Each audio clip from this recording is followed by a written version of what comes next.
morning. This is the last session of ERC 2024.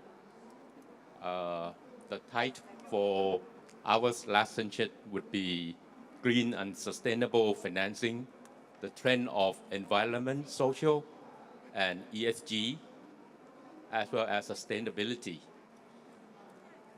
Just some housekeeping messages. Just right before I come up here, the chef at the Queen's Circuit Center here just informed me that they require another 15 minutes to prepare a very delicious lunch for us. So please stay on, don't go away, okay? That is the housekeeping messages. In today's session, we would like to provide a high-level overview of how ESG affects all of us in general. You know, according to the McKinsey research, the average lifespan of company listed in S&P 500 was 61 years in 1958. Today, it is less than 20 years. And in the next 20 years, majority of these companies currently on the S&P 500 will likely disappear. This is at least a renowned McKinsey expert on consulting has stated for all. What does that mean? That means business as usual would guarantee survival. Sustainability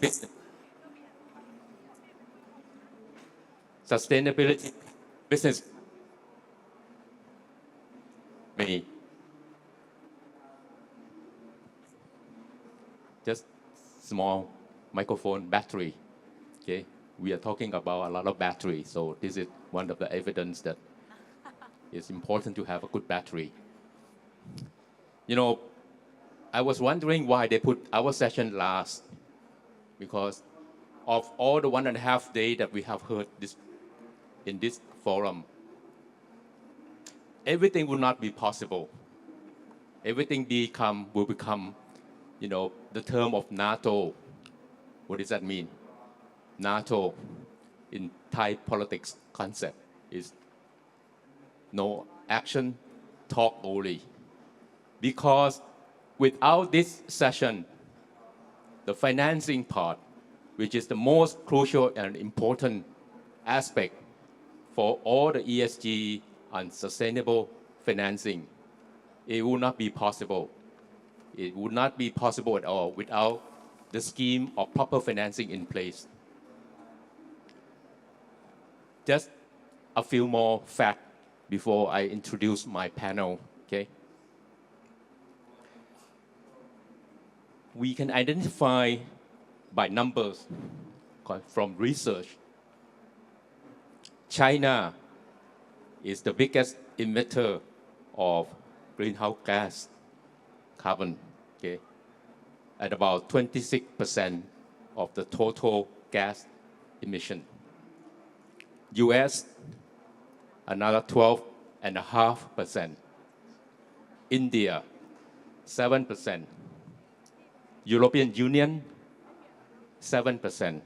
So altogether, this group contribute the largest greenhouse gas emission of approximately 52%. And among the top 10 of total emitters, Canada and US have the highest per capita emission. Now, also according to the Climate Accountability Institute,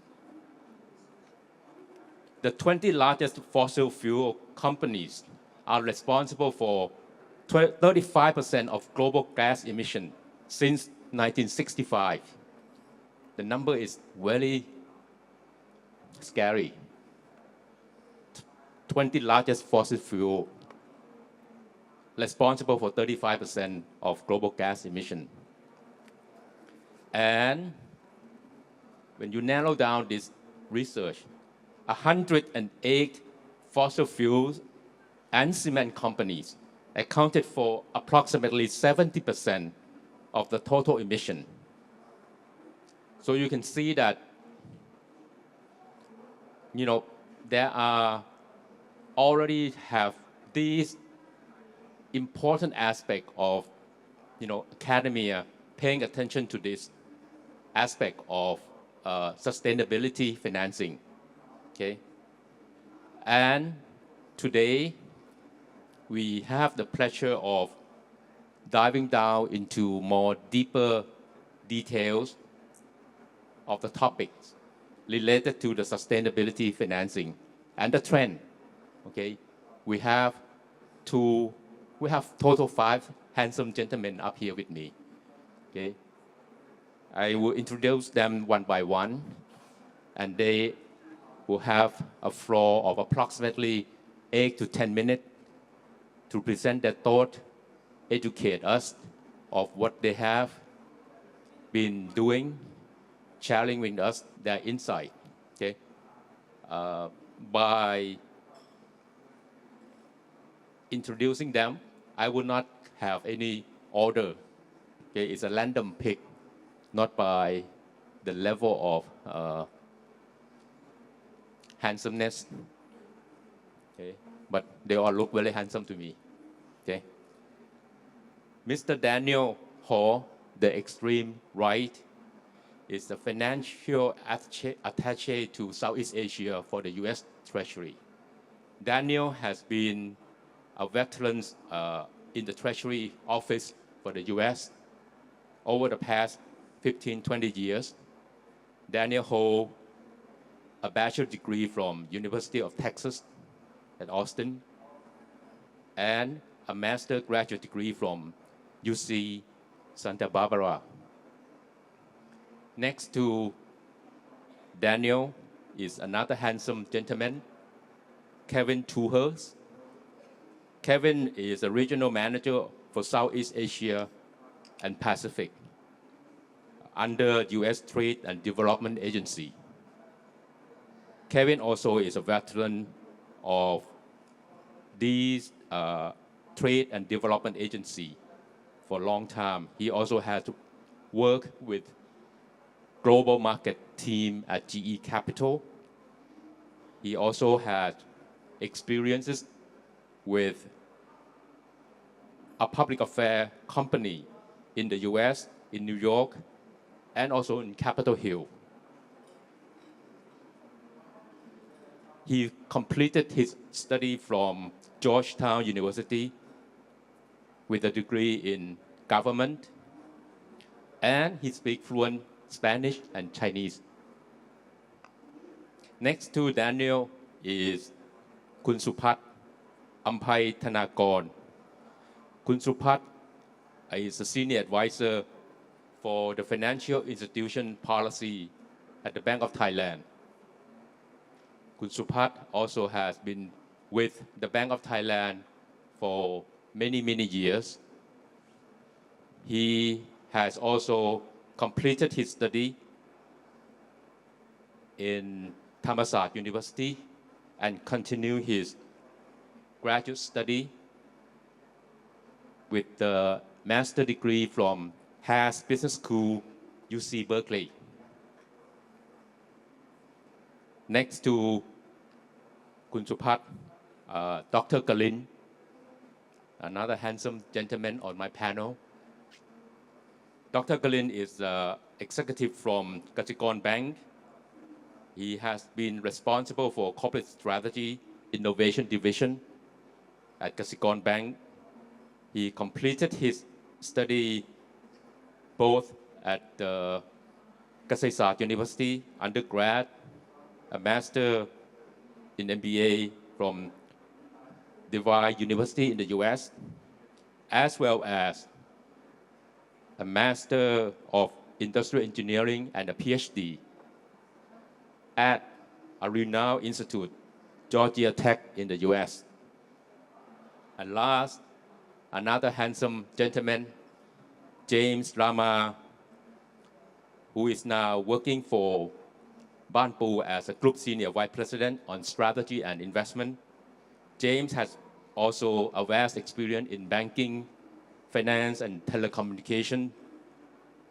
He completed his study from King Mongkut University and further his education with more study from MBAs at Kellogg's and also Sassin under 2 different degrees.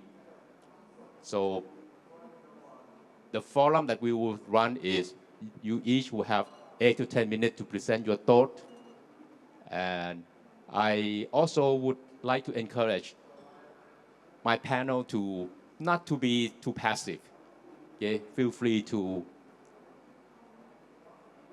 ask questions later. Okay? And like I said, because the chefs informed us already that don't need to rush.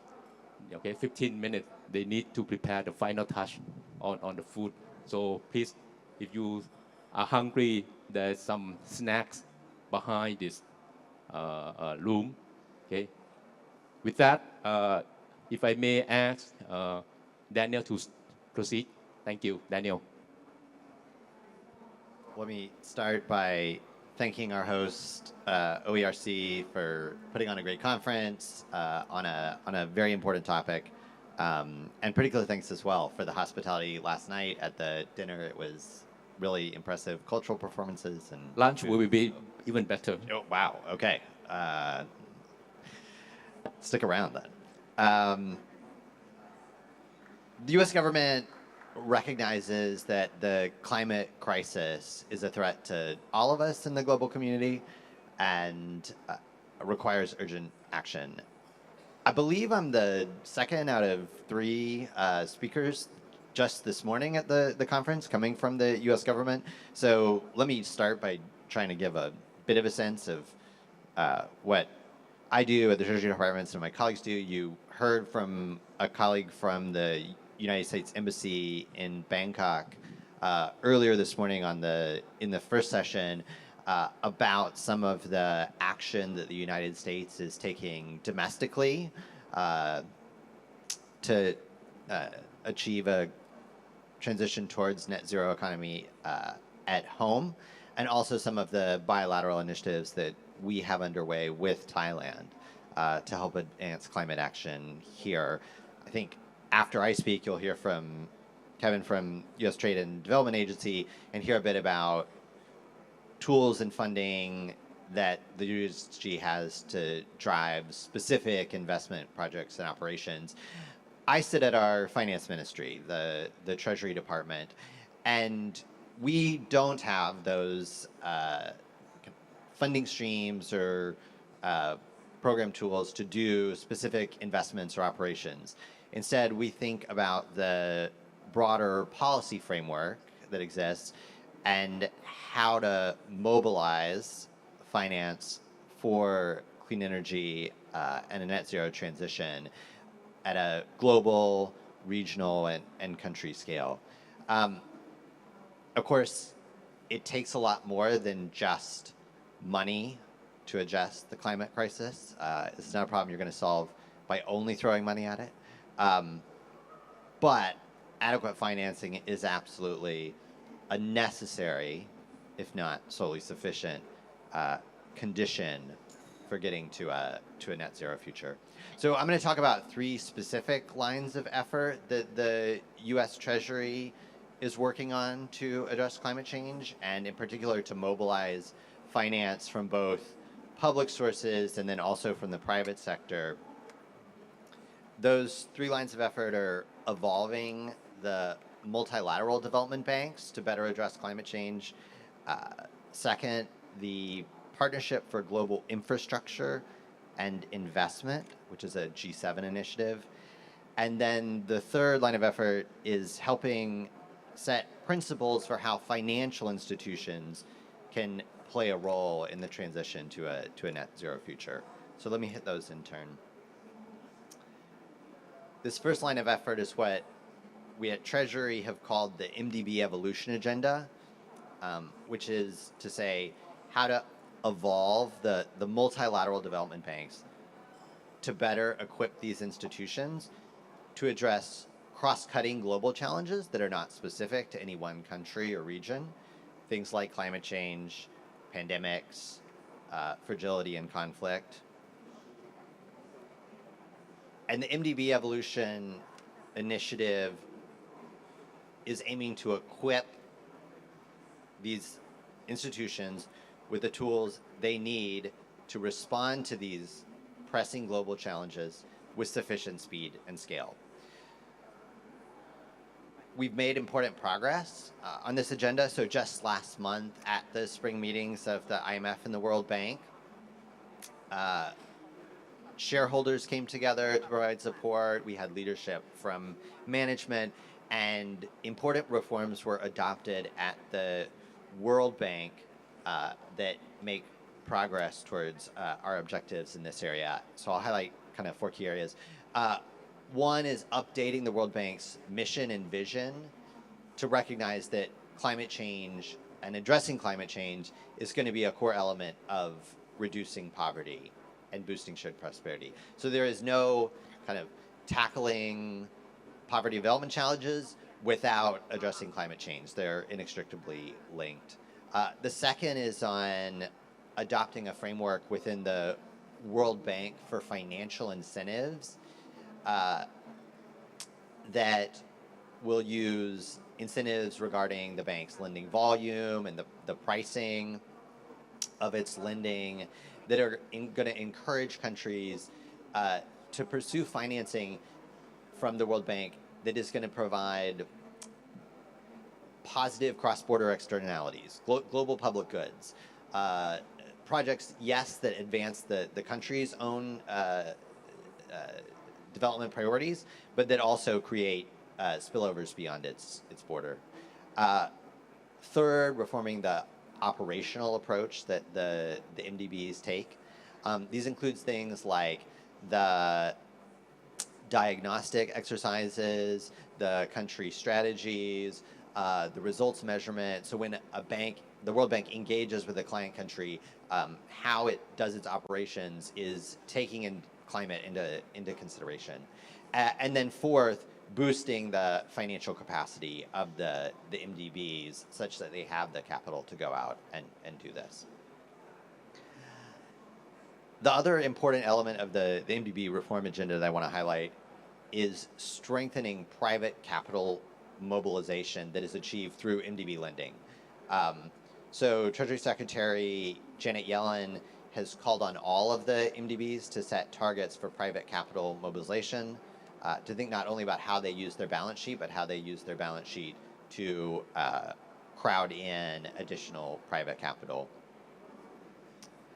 And so here there are a number of efforts underway to improve how the MDBs draw in private capital. First, creating institutional incentives that the MDBs are motivated to mobilize private capital, things like staff rewards, targets, how the banks do reporting. Second, more focus on using de-risking instruments like guarantees or credit enhancements or political risk insurance, things that help overcome barriers that the private sector often faces when it is going to look to invest. Stronger efforts by the MDBs to engage with the private sector. So things like originate to share models or securitization platforms where the MDBs are kind of working hand in hand with the private sector as they design financing. Fourth is somewhat similar, doing more project preparation and engaging the private sector earlier on in the project prep stage. Fifth, having the MDBs focus on the policy reforms that countries need to undertake that clear out obstacles to private sector investment. And sixth, more and better data sharing with the private sector. So these are all a concerted set of reforms that we think if the MDBs really embed these within their operations. It's going to make the MDBs better fit for purpose in terms of addressing the challenges we face and helping with a transition. The second line of effort at Treasury that I'll briefly hit on is this vehicle for partnership for global infrastructure investment, or PGI. This is a collaborative initiative across the G7 countries to accelerate private capital mobilization for infrastructure. The mission is to strategically deploy public capital, leverage increased private sector expertise in financing, and deliver transformative infrastructure projects. Clean energy investment is one of the key priority sectors within PGI. And the PGI efforts are centered around economic corridors, where you design an integrated set of projects within a particular corridor to address a particular challenge. So a good example from the ASEAN neighborhood of the world is in the Philippines, where we're working with government authorities and the private sector on a corridor in Clark, Subic, Batangas that is going to position Luzon as an international transshipment point, basically developing a sustainable transportation and logistics network in that part of the world.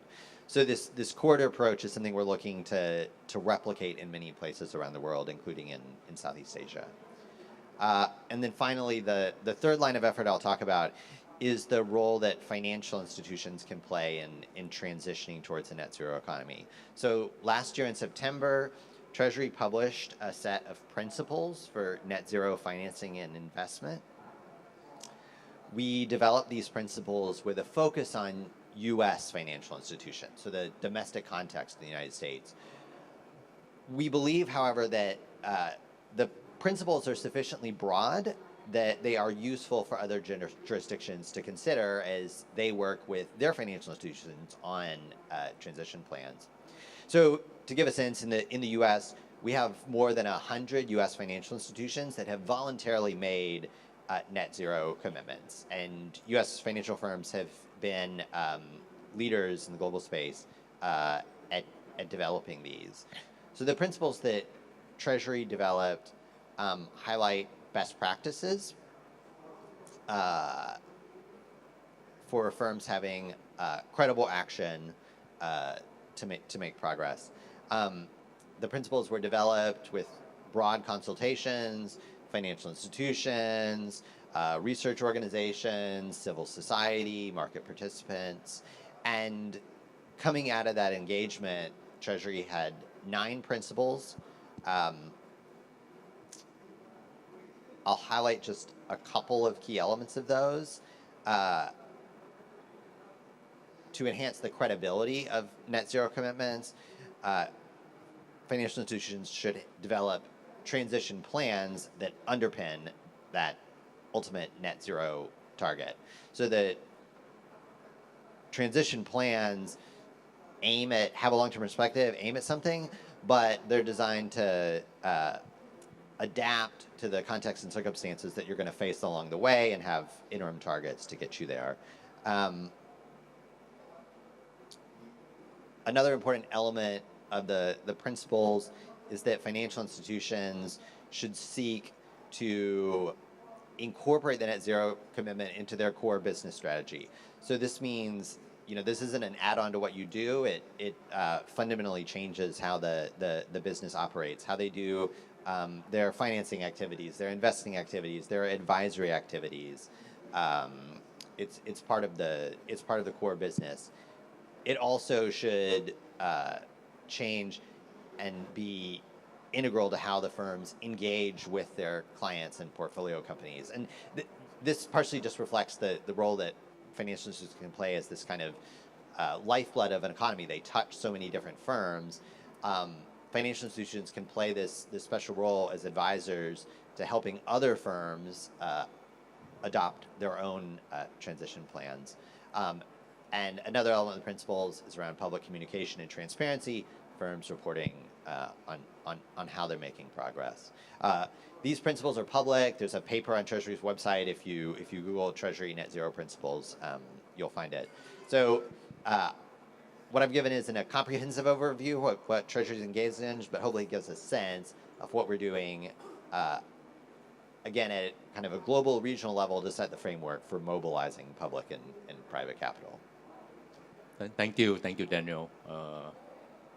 Well, we may come back to you if time allows, because I'm sure a lot of us may have some questions or thoughts. But don't worry, we will not put you on the spot on the issue related recently on the implication of tax that the U.S. government has imposed on China, on EV, on renewable energies equipment, on chips, smart chips, etc.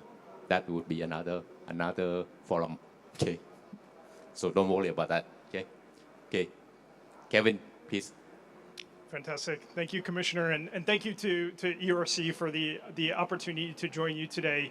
As mentioned, my name is Kevin Tours. I serve as Regional Manager for Southeast Asia and the Pacific at the U.S. Trade and Development, or USTDA. And I'm based here at the U.S. Embassy in Bangkok, Thailand.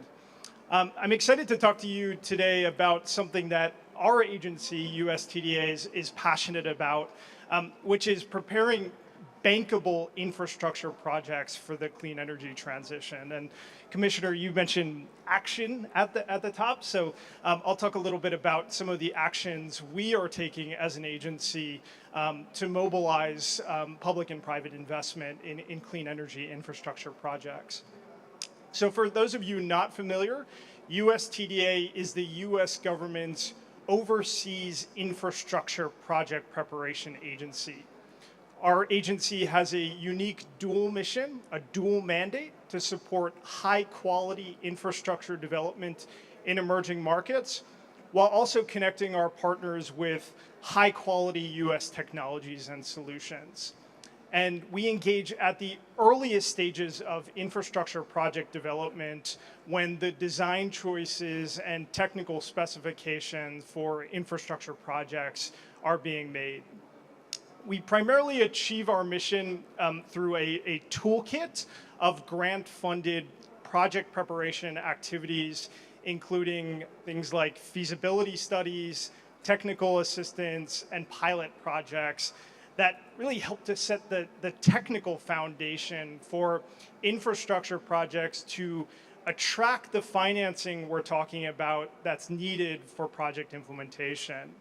And we also support a variety of partnership building activities. You can see on the lower part of the screen, including reverse trade missions, where we bring delegations of project sponsors to the United States to meet with U.S. government agencies, to meet with U.S. private sector partners, to learn about best practices and industry solutions. Also conferences and workshops, forum like this today. And I'll just note that we are open as an agency in emerging markets worldwide.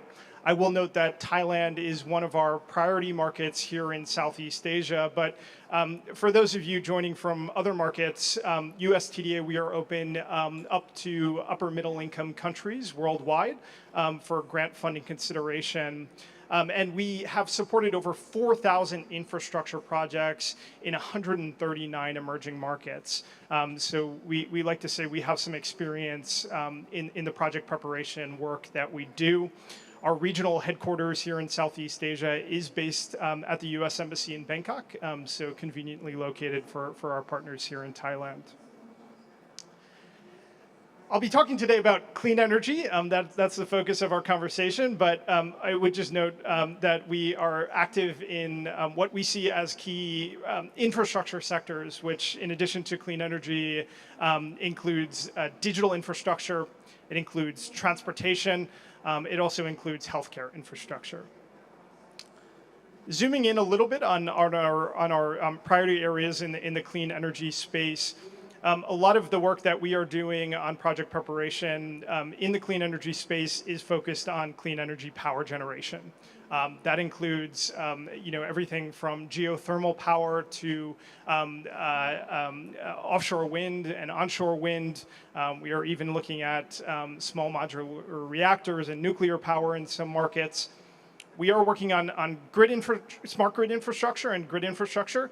I know our colleagues from BGRIM talked a little bit about smart grid. USTDA, we recently completed a project with PEA here in Thailand, looking to develop a smart grid roadmap to help guide investments in smart grid infrastructure. I've heard a lot of talk about energy storage. I'll talk a little bit more about that. Electric vehicle infrastructure. We've been pleased to partner with SCG International on helping SCG to develop a roadmap for its EV fleet transition, looking at the electrification of commercial vehicles, of cement trucks for its business, also taxis, and also helping to plan the EV charging infrastructure across SCG's facilities and sites here in Thailand. Transmission and distribution is another key area. We're working on an important project on cross-border transmission infrastructure between Indonesia and Malaysia, key to some of the clean energy targets here in ASEAN.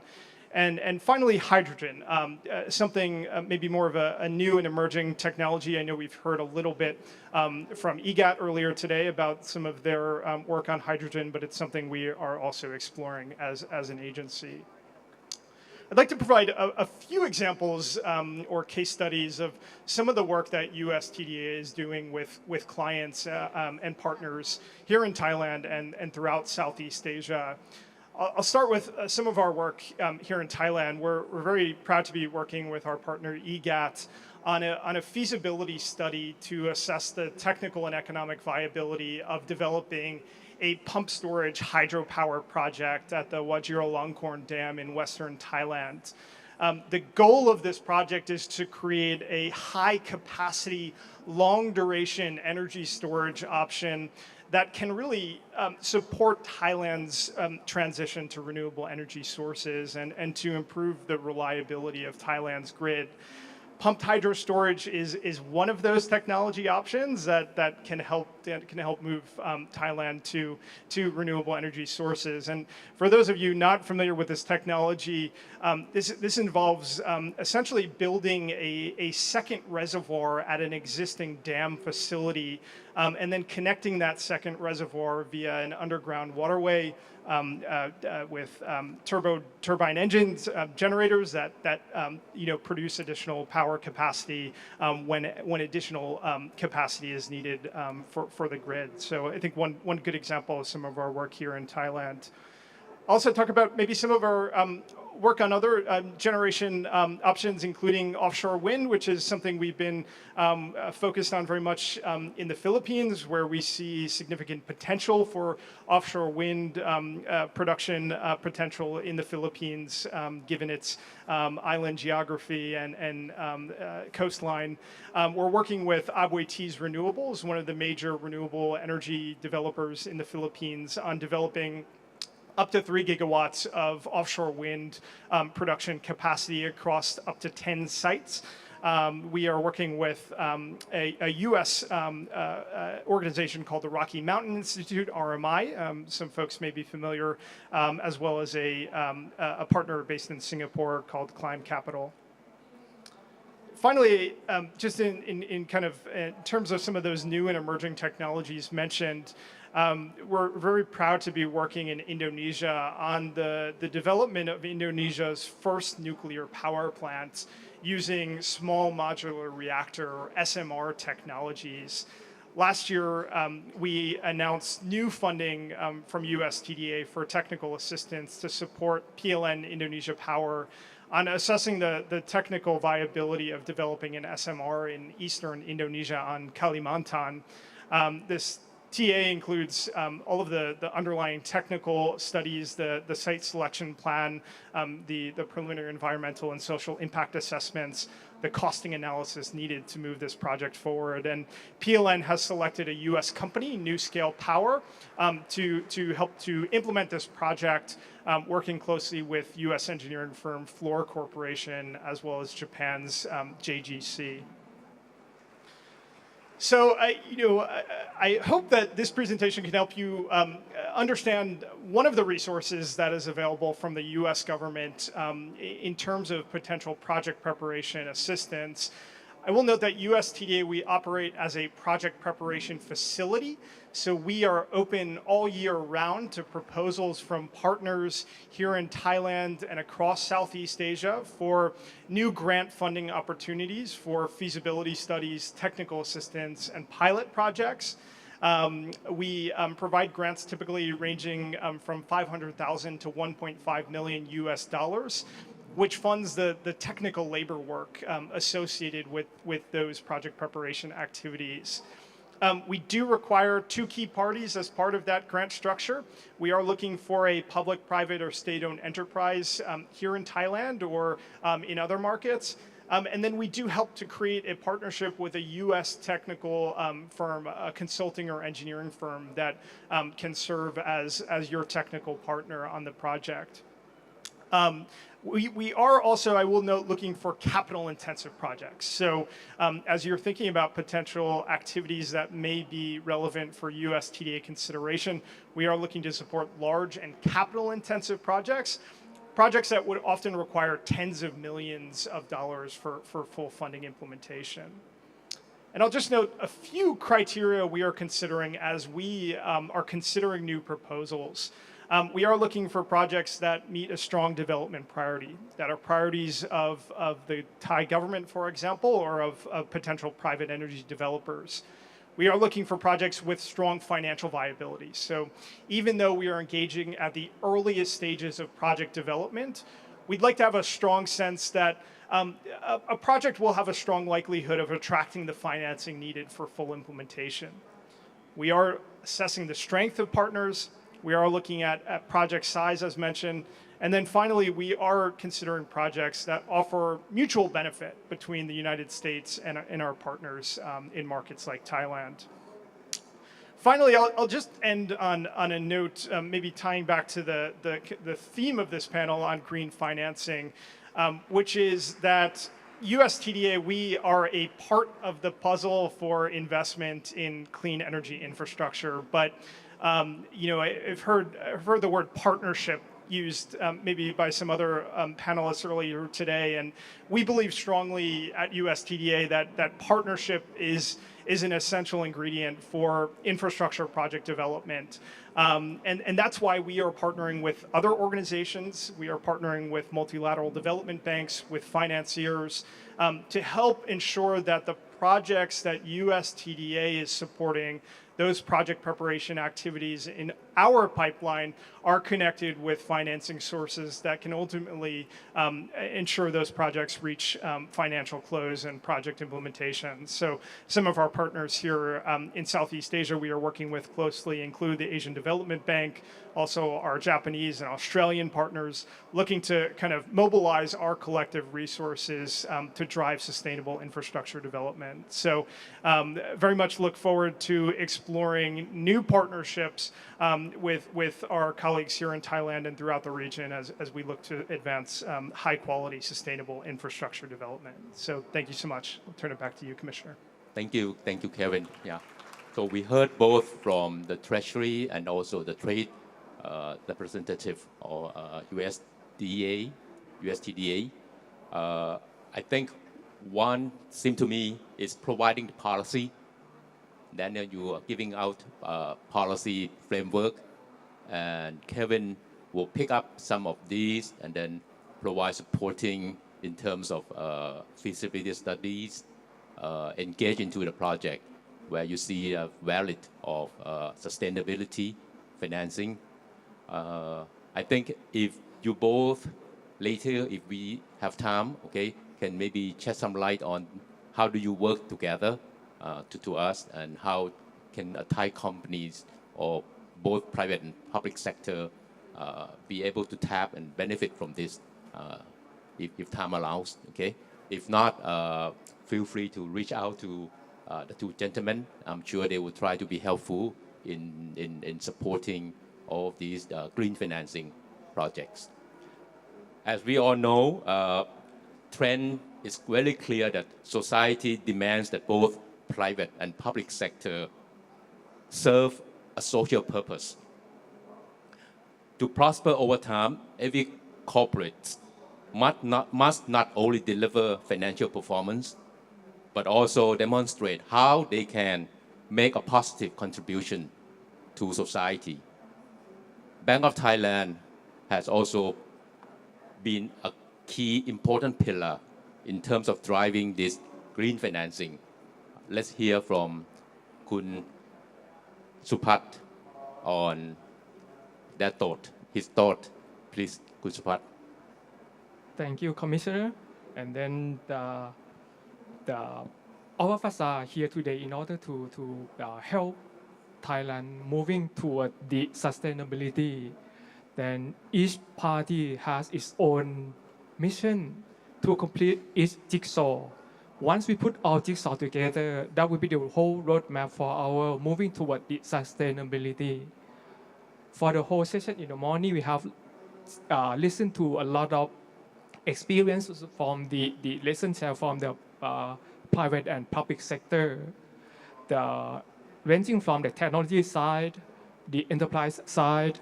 But for the time being, I would like to share on the financial sector, how financial sector could help moving us toward this sustainability.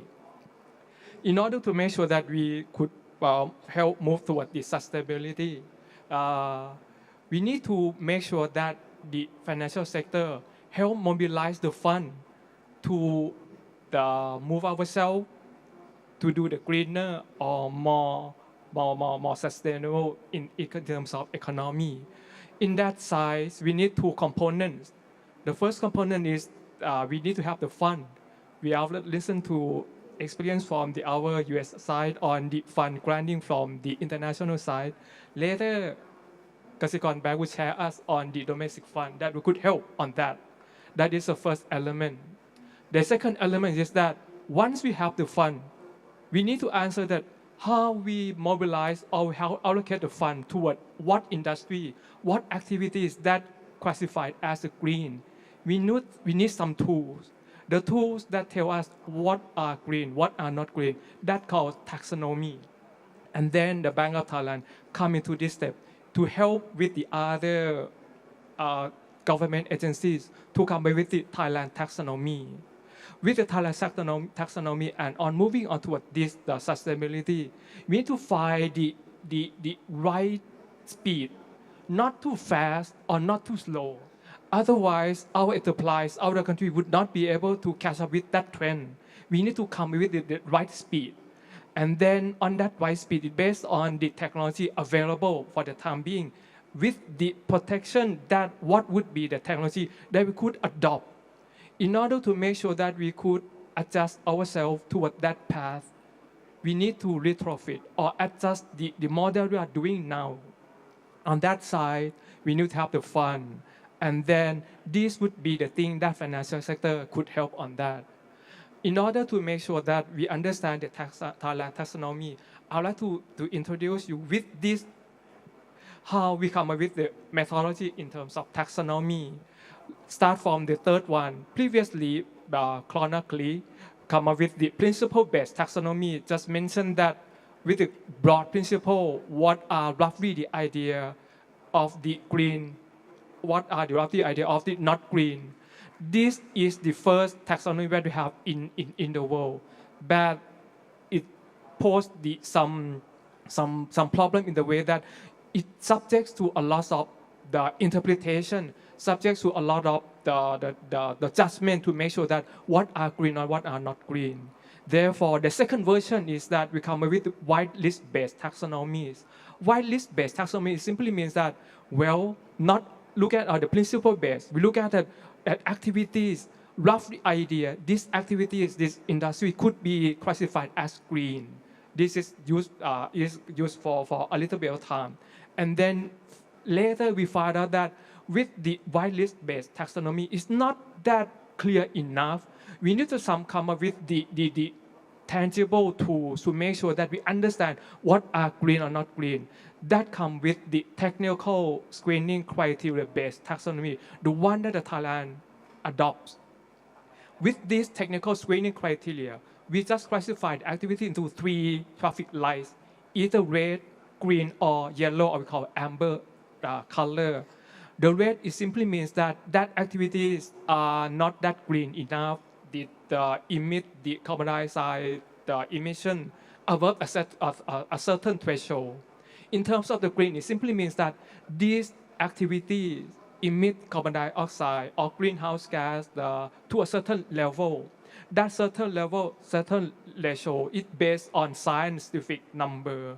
And then for the amber one, it simply means that it's not that red, but right now it's not classified as green. We need to do some adjustment to make sure that gray area, that yellow or amber, could move toward the greener side. That would be the concept of how we pick up these methodologies on the taxonomy.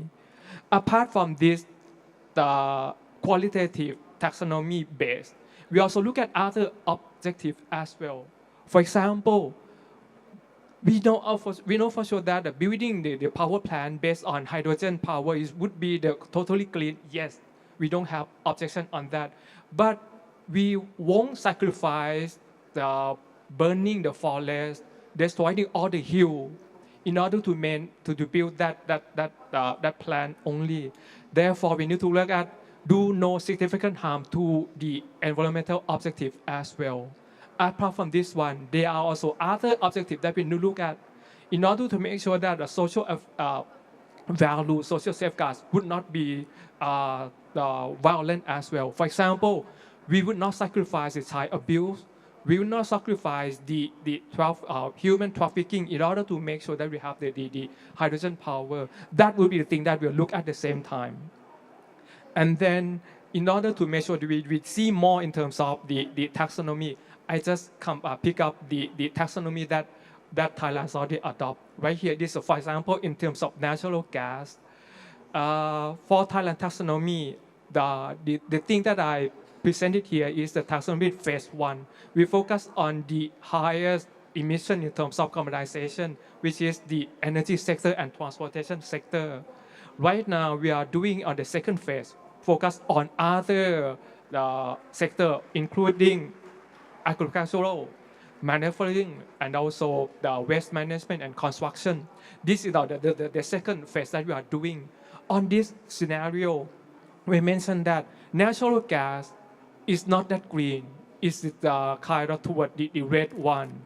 But in terms of moving toward the greener one, we need to make sure that the certain systems, certain factories, certain industry that using on the natural gas move themselves toward the new technology, toward the hydrogen. If they use the hydrogen to be the energy generated, that of course would be the greener one. For the one who is not in the transition, that would be the amber one. For the amber one, it does not mean that it could be stay on amber for forever. It would be I would say the expiring date, sunsetting date for it would be within 2040. On 2041, there would be only green or red only. And then in terms of when we mentioned that the threshold, what is the certain threshold that we mentioned? Which I mentioned in terms of carbon dioxide emission. If you are the green industry, it simply means that you emit the carbon dioxide less than 100 grams for now. If you are emit the carbon dioxide above 381 grams per kilowatt, that will be simply means that you are red already. Someone between would be the amber one. The amber one, as I mentioned here, the amber one would be sunset at 2040. This path would be the path that we compliant with the Thailand the roadmap. and also comply with the EU taxonomy, complies with the ASEAN taxonomy. And then, right here, for now, we know for sure that solar generation would be green for sure. Coal generation would be red for sure. But with the natural gas, we need to do some adjustment to make sure that they move toward the other technology, toward the more hydrogen, in order to make sure that you're on the green side. And then this is what I would like to share for the time being and for the first round. Later, we'll discuss more on the second round. Thanks back to Commissioner. Thank you, Kun Supat. Very interesting taxonomy. Has nothing to do with tax. And also very interesting of the color that Kun Supat has shared with us. I was just wondering if colorblind people, would they be able to identify projects? Just a joke, okay?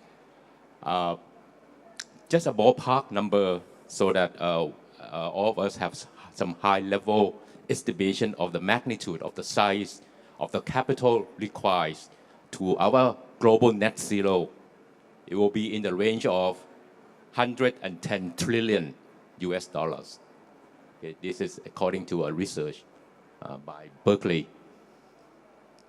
In 2023, only 1.2 trillion in climate financing was made available. Okay?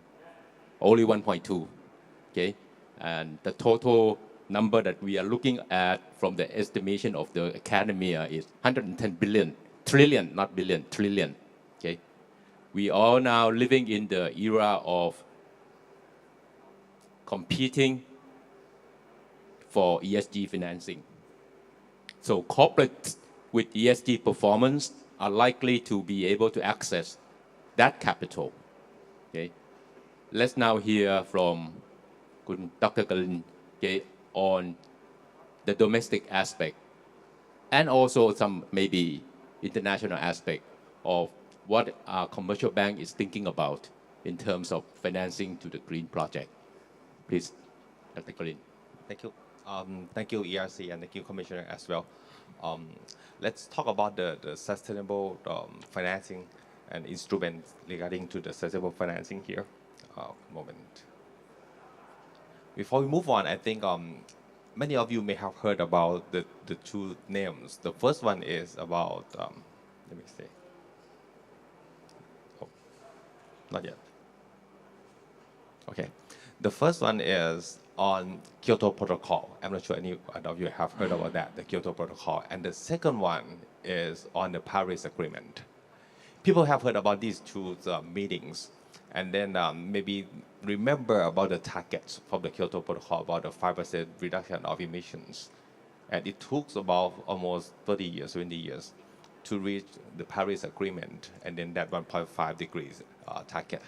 But what I have to say is that the most important point of time is about the Paris Agreement. That in the Paris Agreement, in Article number 2, if any of you have read that, they start to saying that the financial sectors is also one of the mechanisms to help the world transitions. It took us from the Kyoto Protocol to Paris Agreement almost 20, 30 years, with just only about the scientific base, just only about I would say the natural human mechanisms, we cannot reach our target. But if we include the financial sectors, the capital market mechanisms, now everyone since the Paris Agreement start to declare or start to announce that net zero target. And that's why banks have to be involved. Without that, the world cannot change. Without the flow of the monies to get to the right places, right activities, the world cannot move. We should admit that. Secondly, many of you may have heard about the CBAMs and the impact from the carbon border tax. We have estimated that for the current phase of the CBAMs, it may impact only about like 0.2 to 0.4% of Thai GDPs. But if all the EUs, the US, the China, the Japan fully implement their carbon border tax at the full level, it may impact up to 24% of Thai GDPs. And if that impact our clients, our customers, our Thai corporates, it will finally impact Thai banks. We cannot survive without the survival of our clients. That's why we need to get involved. Think about the flow of money. If we let everything go as usual, the path of the carbons will start with that blue lines on the top line. And then if everyone start to use their own committed target, the flow of the carbon emission will be the light green one. But if we want to reach the target, the 1.5 degree targets, we need to do or to reduce the carbons on the green line. And that we talk about at least $3.5 trillion a year for all transitions activities or technologies that have to be implemented. And then that's why we need financing. We need not only financing, we need the green financing, financial inclusions, and that Bank of Thailand talk about not too fast, not too slow. It means that we need to make sure that nobody is left behind. And lastly, we need knowledge, sustainability consulting as well.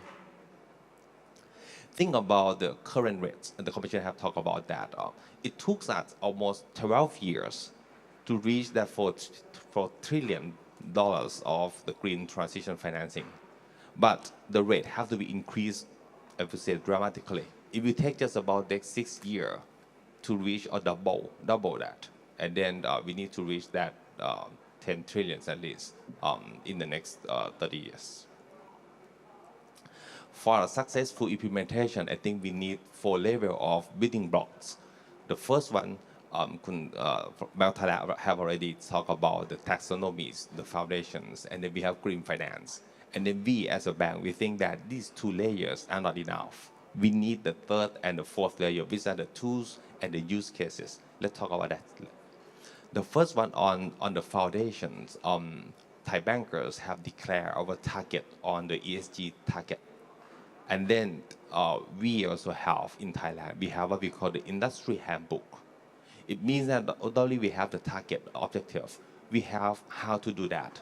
All the Thai banks now are implementing what we call the industry handbooks, how to govern, how to have the process to lend, to make sure that all the green financings, every banks are using the same methodology, they're saying that. And the Bank of Thailand, along with K-Bank and some other banks that initiate and then produce the Thailand taxonomies on identifying the activities such that all the banks define the same activities using the same color coding. Not just like we assume that it's yellow and then the other bank saying it's green, we cannot do that in the same, we cannot write that. So these are the foundation. I will skip this because you have heard that in detail from Bank of Thailand already.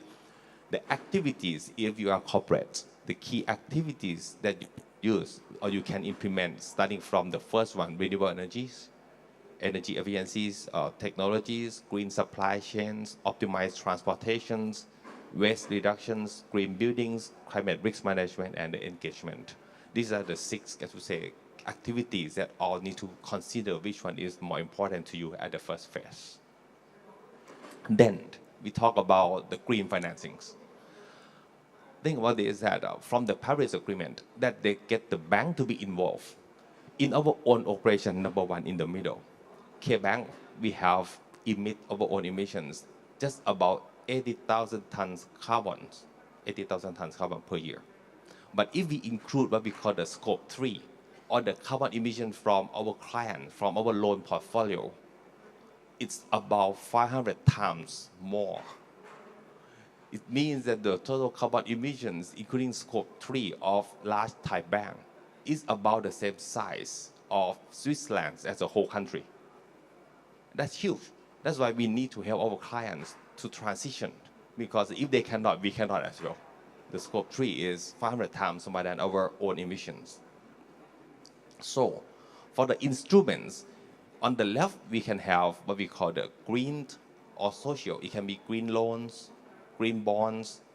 Number 3 is social loans, social bonds. Or you can have the things in the middle, which is what we call the sustainabilities.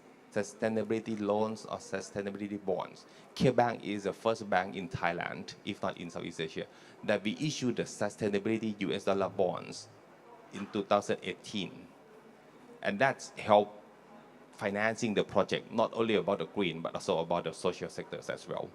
And then on the bottom right, we have about the transitional finance. We talk about transitional loans, sustainability linked loans, the condition for these two things may be a little more relaxed, but at least you need to have the targets, what you want to achieve. We have some example later. Totally, for as of last year, the whole numbers, these are the monies. If we include the monies from lending, money from our consequent asset, which is the green funds through the capital markets, all the monies under K-Bank reaching about like 120 billions already. In our own bank lending portfolio is about like 80 billions, something like that. So these are all the instruments that we try to help customers.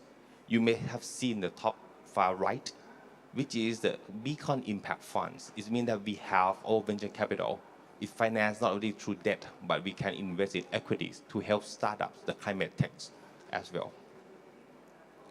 The tools, there are two layers of tools.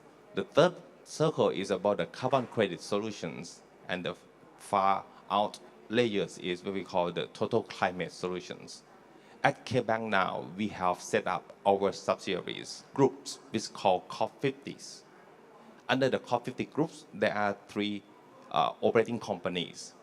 K Energy Plus is for the energy solutions. K Climate 1.5 is for the climate solutions, or the carbon credit solutions. And then the last one we call the Creative Climate Research Center is for the knowledge solutions. So we know that these three pillars are the necessary pillars to help customer transitions, not only about financing, which is the core function of the bank. We need to set up this group of companies to help our customers. There are a lot of solutions that already out, and there will be more. We may talk about what's up, which is the EV bike, battery swap station, and the platform of the online platforms to help create that market. We may have maybe the fourth one, the Green Pass, will be out later, very soon. The Green Pass is that if for individual retail customer, you have the solar panel on the top of your roof, it will be too costly to register for the IREC and to get that benefit. So we create this Green Pass with our partners such that it can be each individual retail customer who have the solar roof can register for the IREC. And every year you can get that benefit, sell the IREC. For Thailand, it means that there will be a lot more supply of the IREC to the industry. No need to buy IREC from the solar farm alone. You can buy those from the small retail customers. That means that we can help the corporate customer to find the new supply of IREC. That is what we call the Green Pass. That there are many other things. Let me briefly go through the use cases. The first one, I talked about the sustainability bond that we issued earlier in 2018. In 19 April, issued the green bonds to help reduce the carbon, the aluminum usage, and then the renewable energies. We also have helped IVL to do the sustainability linked loan. Sorry, it should be this one. Sorry, the third one, sustainability linked loans for the IVLs to reduce the waste, to reduce the energy usage.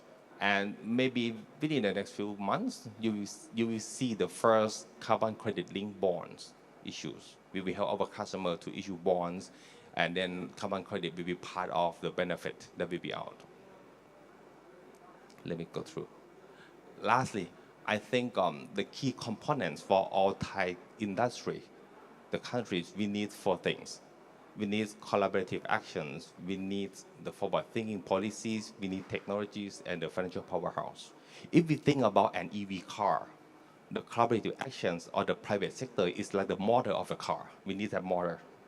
We need the policy makers to set the right direction. It means we need the navigators. And then we need technologies, the right technologies. And finally, financial sectors, we are just the battery of the whole economy. We make sure that we have enough liquidities, enough money to pour into the right sectors. So it's similar to that analogies.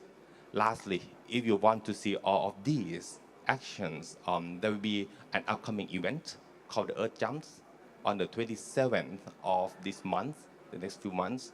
There will be the policy makers, starting from the prime ministers and then many others, public-private sectors to join. And then not only about those policy makers on the far left, we have the use cases to let you see the actions from the SMEs who have successfully transformed, either using renewable energies or using some other techniques. And then we have what we call the Jumpstart Clinics.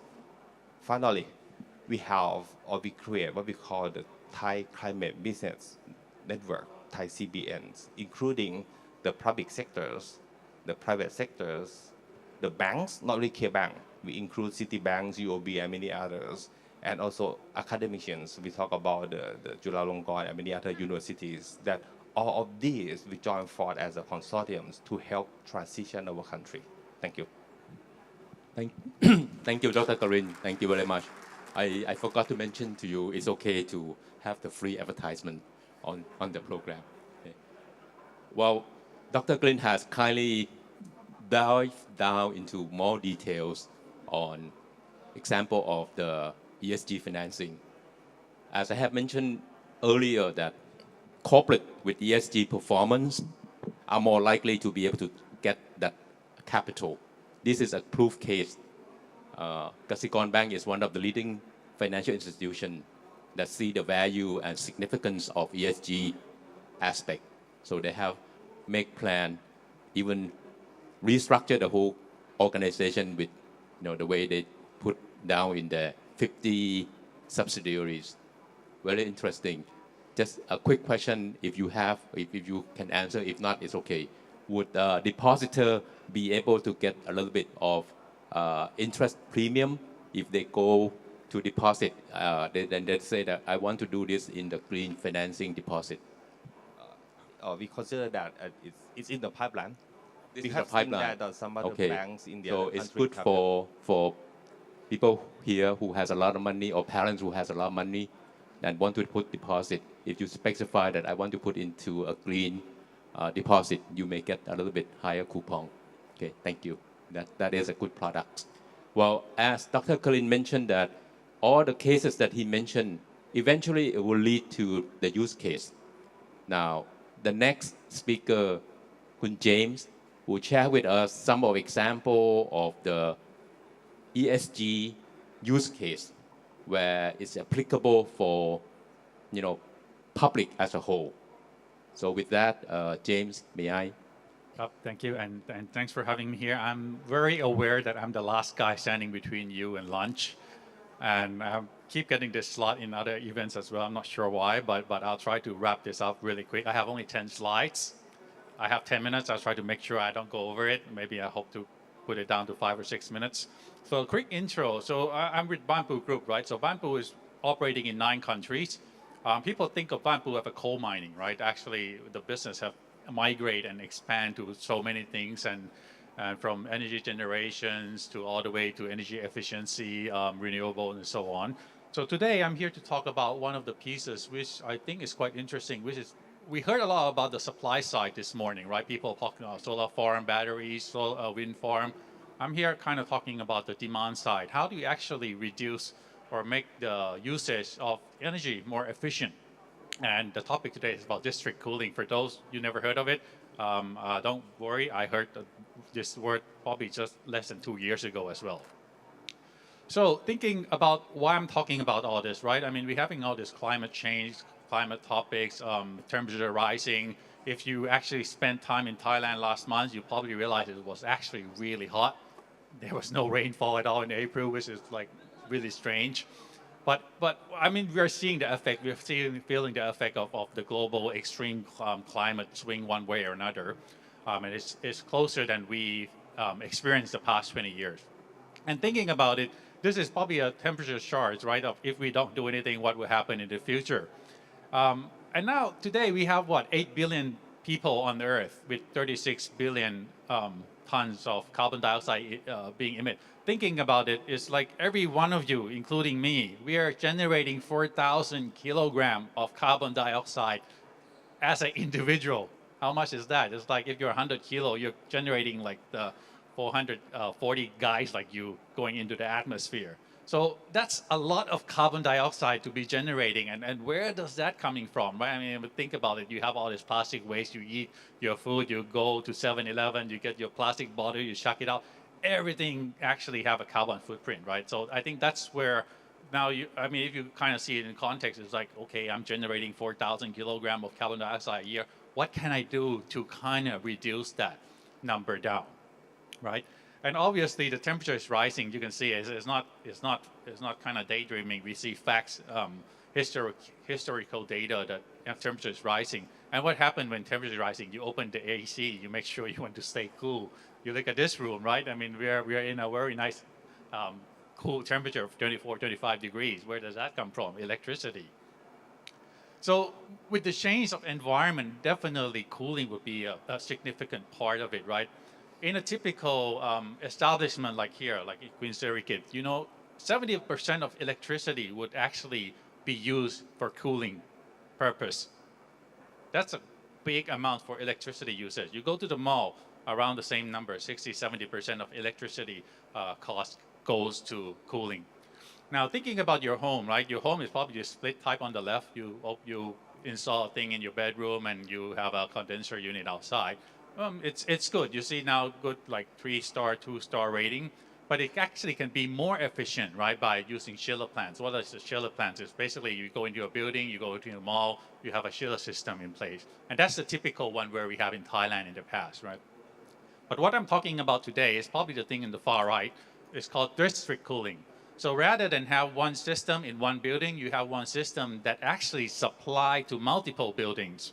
So rather than reinvesting in the same equipment over and over and over in many buildings, you invest in a more sizable one in one location, and you distribute the cooling system, cool chilled water to all the other different locations. And you can see the quick number there. It's typically 42% more efficient to do it this way versus your typical bedroom, living room, split type system. So just keep that in mind, right? One person, 4,000 kilograms of carbon dioxide. How are we going to reduce it? Reduce energy, reduce electricity charge. And this is one way to do it. And not only that, right? I mean, this is probably a quick layout of what is district cooling. You have the system. I'll kind of quickly go over through that so not to keep you guys waiting for lunch. But in terms of environmental friendly, we talk about the 42% energy savings, definitely reduce global warming. And install cooling capacity by 36%. Reduce install cooling capacity. Think about just now the example of 5 buildings having 5 chiller systems, right?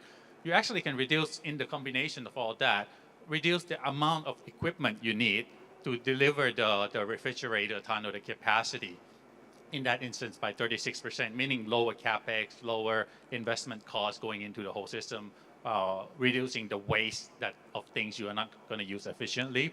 And space saving, this is really important because if you're in a retail business, you're in a mall, you're in the CBD, you're in the downtown, space is of precious. You want to make money out of those space rather than putting heavy equipment and eating up the space, right? And lastly is the debot, which I'll go into later. So if in case one of you guys don't know what debot is, which I don't know actually. So, but anyway, going back to here, we talk about 42% savings, asset efficiency, less capex, and also space efficiency. And looking at this example, the district cooling value on the space, I'll talk about, if you remember, I'm sure you guys have seen Marina. Some of you guys been to Marina, you went to the top floor on the rooftop. There's actually a swimming pool. Without district cooling, you will be actually seeing chiller plants on top of the roof and thinking about that, right? What a waste of space if Marina Bay Sands, all 3 buildings end up having a chiller system on the rooftop. But instead, with district cooling system, we can actually reduce the space. And you know that district cooling system that we work with SP as our partner here in Thailand actually supply the chilled water to every building around the lake next to Marina Bay. So I think there's around 26 to 28 buildings around there that they're supplying the chilled water, where all those buildings don't have to have their own chill system, don't have to have people operating the asset anymore. So this is the debot model I was talking about. So we do all the project design, build, operate it, and then we transfer the asset after the contract ended. And of course, if the customer would like us to continue with asset operation, we can, right? But this is kind of model to make sure that everything are becoming more efficient, well done, and ensure that the best is given to our customer. And in a case study, I mean, this is probably, I mentioned this earlier about the Marina Bay Sands. So just a quick number here, it's over 80,000 refrigerator ton. Refrigerator ton is probably how you measure the unit or capacity of a chilling system. Just So in this case, we're saving like over 20,000 carbon emission reduction per year, and integration of over 600 megawatts of PV panels. So it can coexist, right? Because in this instance, those panels are all over Singapore rooftops, can be connected to the grid and then supplied to the system here. And actually, this is the latest one we had. We just see, I would say, we finished installing the system in the government zone C, which is at Chiang Watana. So this is the first project we have in Thailand. It's over 12,000 refrigerator ton. And I think we just, we had the commission successfully done, so we're now just waiting for the tenants to move in to the government complex, which should happen in the next few months. So I mean, this is some showcase where we're trying to make sure that things are more efficiently run, better off for everybody, and definitely without banking or financial instrument to come into play, it's going to be very hard for us to kind of establish this kind of projects, right? Because we need low kind of fundings, low interest fundings to come in to make sure that at least we get some returns of operating such projects to meet our minimum investment requirements. So I'm 1.5 minutes. So that's probably my last slide. So just kind of quick glance of what is Banpu. So Banpu is, and Banpu Next is probably a company, as I mentioned we are expanding in all sort of energy vertical. So over 10-year experience, we have over 60 plus customer in Banpu Next alone, touching over 4 million customer.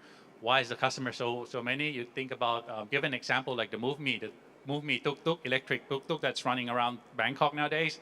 We actually are probably around almost 50% owner into that. The other 50-ish% is the founder. So we're trying to establish this ecosystem of first mile, last mile electrification to help with all the CBD kind of transportation.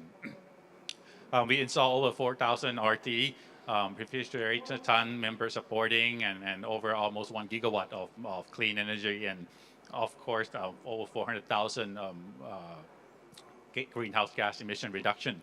So that's probably a quick view, and I guess I'm right on time. Thank you, in case you have any question.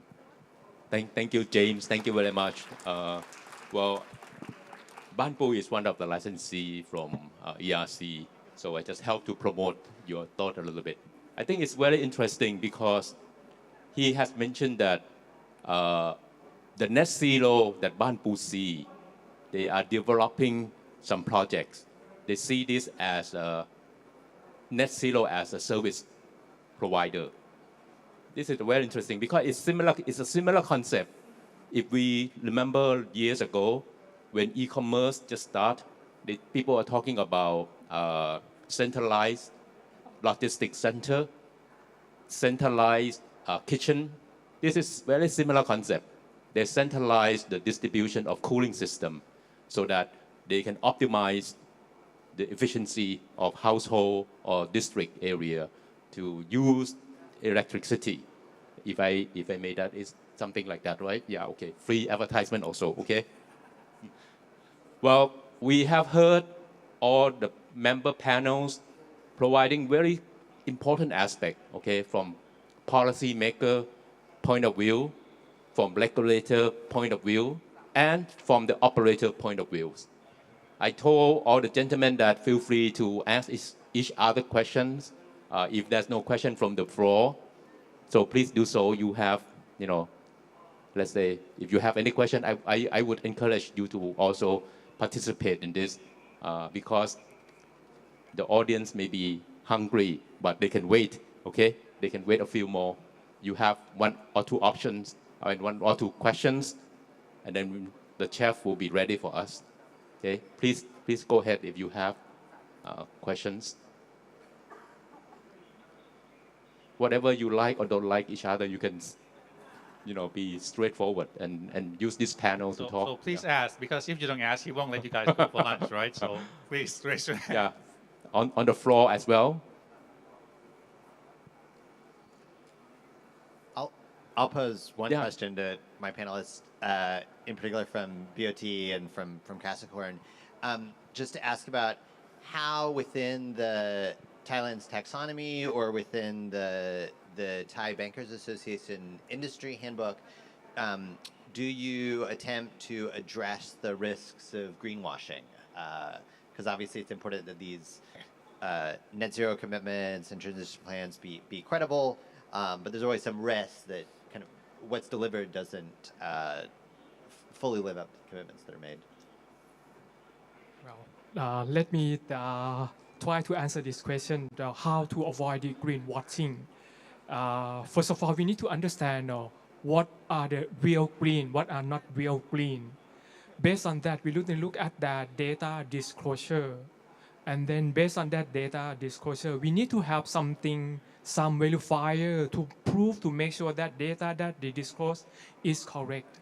For the time being, right now, in Thailand, we have the organization which is TGO, Thailand Greenhouse Gas Management Organization, would have the registration for the verifier. In the near future, once everything is put inside, any data that disclosed need to be verified first to make sure that we could rely on that data. And then that is the way how to prevent the greenwashing. Yeah. I would add on that as well that now the Bank of Thailand is in the process of allowing banks to do. If you remember the beyond banking solution that we have, allow banks to do the carbon reportings for client as well. Because of that, we can see the numbers directly. No need to have them self-declare. And on top of that, we have seen the practice of many other international banks that banks we implement in this what we call the AI to cross-check between the carbon reporting and the financial reporting to see whether it's aligned or not. For example, if you see a company that they say they reduce carbon emission by 80%, but in the income statement, the expense on purchasing coal is still reduced by just 10%. They're saying that it's not aligned. Because of that, we need to have that on top. And then this is in the process that Bank of Thailand is about to allow banks to do that and integrate that into all the whole process of the green lending. Well, thank you very much, my panelist member, or the handsome gentleman here. I would like to end my session with the thanks to all of you for really be a good fan, okay, staying until the last minute for the next delicious lunch coming up, okay. Just one final note on a key takeaway messages, which has been asked and asked, and then also make me to think about this. The question from the last session from the former Commissioner Vilayporn has asked the roles that each private and public sector plays. So I think in summary, if I may, I think it's the same way that business cannot achieve the sustainable goals without a society support. Government also cannot achieve the sustainable outcome of net zero without the strength and the underlying inherent competitiveness from the private sectors. So both are hand in hand that need to be committed, join hands together and support each other throughout, the journey toward net zero. Thank you all. Please give the round of applause to our panelists. Thank you very much.ขอบคุณ Enjoy ค่ะ your lunch.